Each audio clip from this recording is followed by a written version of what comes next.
தமிழக அரசாங்கத்திற்கும் இங்க இருக்கக்கூடிய நம்மளுடைய அரசியல் இயக்கங்கள் சட்டமன்றத்தினுடைய பிரதிநிதித்துவம் பெற்ற அரசியல் இயக்கங்கள்லாம் ஒன்று சேர்ந்து இம்மீடியட்டா ஒரு சிறப்பு சட்டமன்ற கூட்டத்தொடரை இதை ஒட்டி நடத்துங்க.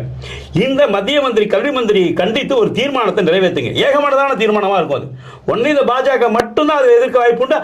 அவங்களும் வேற வழி இல்லாம தமிழ்நாட்டுடைய உணர்வோட இருக்குன்னு நயினார் நாகேந்திரன் சொல்லிட்டு போயிடுவாரு. ஒரு பிரச்சனை இருக்க நயினார் கிட்டத்தட்ட நீங்க திமுக எடுக்கக்கூடிய முடிவுகளுக்கு ஆதரவாக போயிடுவார் போல இருக்கு. திருநெல்வேலியில் நடந்த கூட்டத்தில் பிஜேபியை வச்சுக்கிட்டு திட்டுறப்ப அப்படியே பேசாம உட்கார்ந்து இருந்து வெளியே அவர் நீங்க சும்மா இல்லாம கோத்து விடுறீங்க. இல்ல அதுதான் உண்மை. ஏன்னா இப்ப அவர் வேற ஸ்டாண்ட் எடுத்தாருன்னா திரும்பிடாது. இல்ல இப்ப வேற ஸ்டாண்ட் எடுக்க முடியாது. தமிழ்நாட்டில் கூட அனைத்து அரசியல் இயக்கங்களும் இன்னைக்கு ஒரு பக்கமா நிக்கிறாங்க. இதுக்குதான் நம்ம பாஜகவுக்கு தேங்க்ஸ் சொல்லணும். ஆமா, இதுக்கா இது ஒரு பக்கம் ஒரு புள்ளியில கொண்டு நிப்பாட்டிங்க பாருங்க. இதுக்காக ரொம்ப நன்றி. சொல்ல போனா நீங்களும் விரைவே எங்கள்கிட்ட வந்துருவீங்க. சட்டமன்றத்தில் நீங்க ஒன்றும் மாத்தி குரல் எழுப்ப முடியாது. குரல் எழுப்பிட்டு நீங்க மக்களை போய் சந்திக்க முடியாது. நீங்க வச்சிருக்க 4 சட்டமன்ற உறுப்பினர் நீங்க திரும்ப உங்களுடைய சட்டமன்ற தொகுதிக்கு இப்படி ஒரு தீர்மானத்துக்கு